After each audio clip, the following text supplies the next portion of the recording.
Transfigurasi Yesus adalah salah satu peristiwa yang paling luar biasa dalam Alkitab.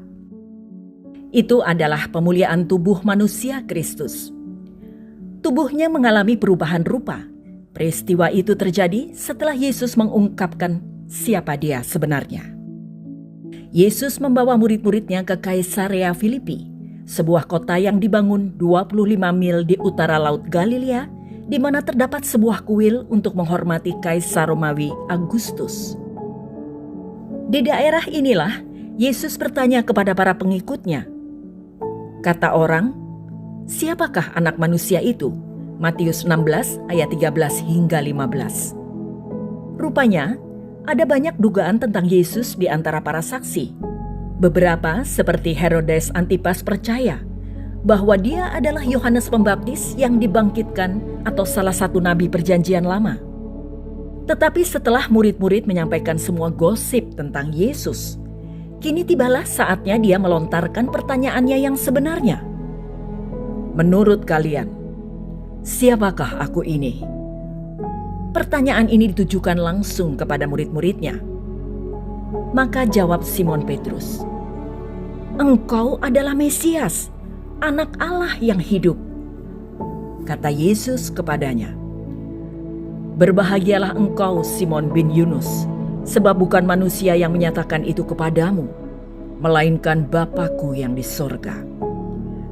Dan aku pun berkata kepadamu, engkau adalah Petrus, dan di atas batu karang ini, aku akan mendirikan jemaatku, dan alam maut tidak akan menguasainya."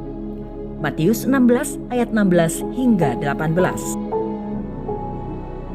Simon Petrus merespon dengan cepat dan tepat. "Engkau adalah Mesias, Anak Allah yang hidup." Dan Yesus mengkonfirmasi pengakuan iman yang agung ini dengan memuji Allah Bapa karena mengungkapkan kebenaran ini kepada Petrus dan memberkatinya. Itu membuka pintu untuk pengumuman dari Yesus, yaitu sesuatu yang begitu menakjubkan. Bahkan neraka sekalipun tidak dapat menghentikannya, yakni gereja. Setelah menegaskan identitasnya kepada murid-muridnya, Yesus menjelaskan misinya. Sejak saat itu, Yesus mulai menjelaskan kepada murid-muridnya bahwa Dia harus pergi ke Yerusalem dan menanggung banyak penderitaan di tangan para pemimpin agama, dan bahwa Dia harus dibunuh dan pada hari ketiga akan dibangkitkan. Dengan kata lain, Yesus merangkum dasar bagi Injil. 6 hari kemudian, Yesus membawa Petrus, Yakobus, dan Yohanes saudaranya, dan bersama-sama dengan mereka ia naik ke sebuah gunung yang tinggi. Di situ mereka sendiri saja. Lalu Yesus berubah rupa di depan mata mereka. Wajahnya bercahaya seperti matahari, dan pakaiannya menjadi putih bersinar seperti terang. Matius 17 ayat 1 hingga 2. Setelah berdiskusi dengan murid-muridnya tentang identitasnya, misinya, dan harga dari pemuritan, Yesus kemudian membawa Petrus, Yakobus, dan Yohanes saudaranya mendaki gunung yang tinggi. Dia ditransfigurasi secara supranatural saat itu. Keagungan raja yang akan datang dan kerajaannya ditunjukkan sekilas kepada ketiga nelayan Yahudi ini. Di depan mereka, wajah Yesus berubah menjadi terang sekali seperti matahari. Pakaiannya menjadi putih cemerlang, lebih putih daripada yang dapat dibuat orang pada masa itu. Tiba-tiba, tampaklah Musa dan Elia sedang berdiskusi dengan Yesus tentang kematiannya yang akan segera tiba. Petrus yang tidak mengerti apa yang ia bicarakan dan merasa ketakutan, menawarkan untuk membangun kemah bagi mereka bertiga. Ketika awan menyelimuti mereka, terdengarlah suara Bapa Surgawi yang berkata, "Inilah anakku yang kukasihi, dengarkanlah dia." Sekarang para murid telah memiliki pemahaman yang lebih besar tentang Yesus. Peristiwa ini dicatat dalam ketiga Injil Sinoptik, Matius 17 ayat 1 hingga 8, Markus 9 ayat 2 hingga 8, dan Lukas 9 ayat 28 hingga 36. Para murid tidak pernah melupakan apa yang terjadi hari itu di atas gunung. Yohanes menulis dalam Injilnya, Kami telah melihat kemuliaannya, yaitu kemuliaan yang diberikan kepadanya sebagai anak tunggal Bapa. Yohanes 1 ayat 14. Petrus juga menulis tentang itu. Sebab kami tidak mengikuti dongeng-dongeng isapan jempol manusia. Ketika kami memberitahukan kepadamu kuasa dan kedatangan Tuhan kita, Yesus Kristus sebagai Raja, tetapi kami adalah saksi mata dari kebesarannya. Kami menyaksikan bagaimana ia menerima kehormatan dan kemuliaan dari Allah Bapa ketika datang kepadanya suara dari Yang Maha Mulia yang mengatakan, "Inilah anak yang kukasihi, kepadanyalah aku berkenan." 2 Petrus 1 ayat 16 hingga 18. Wajah dan pakaiannya menjadi bercahaya seperti matahari, dan cahaya yang menyala-nyala merupakan representasi visual dari keilahiannya. Sama seperti tiang awan atau kemuliaan Shekinah yang mewakili kehadiran Tuhan dalam perjanjian lama. Pemandangan itu meramalkan seperti apa Tuhan Yesus ketika dia kembali untuk mendirikan kerajaannya.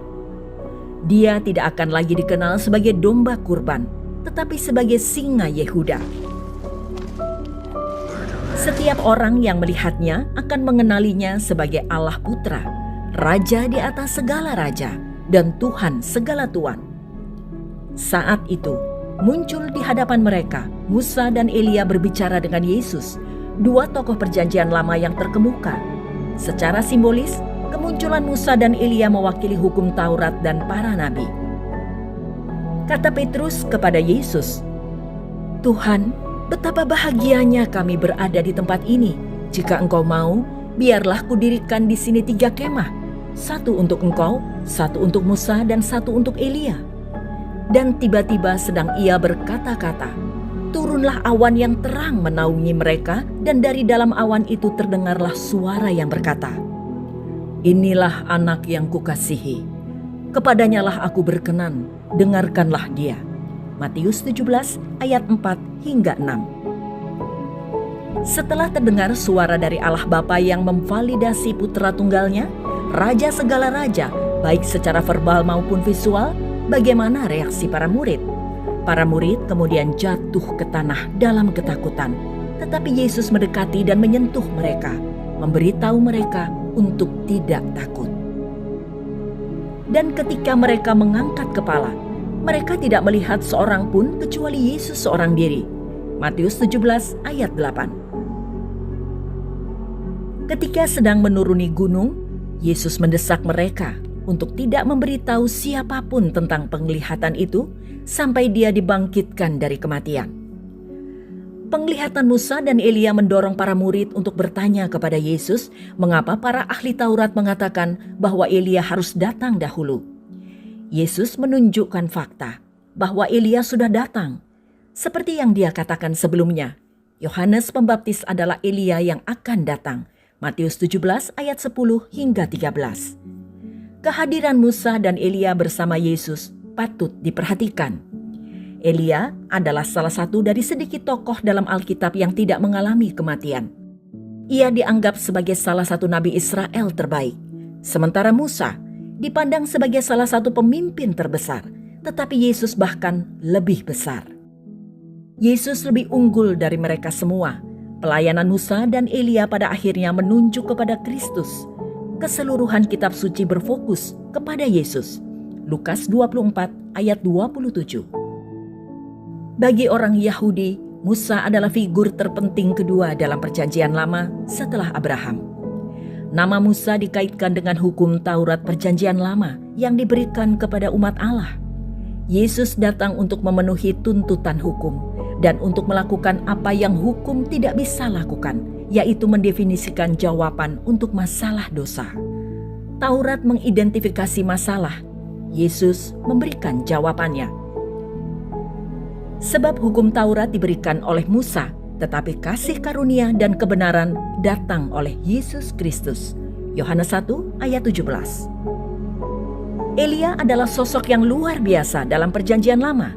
Dia adalah seorang nabi yang agung, dan kemunculannya bersama Musa di gunung transfigurasi bersaksi bahwa Yesus menggenapi para nabi dan juga hukum. Suara dari Bapa menegaskan panggilan Yesus dan status sang anak lebih jauh.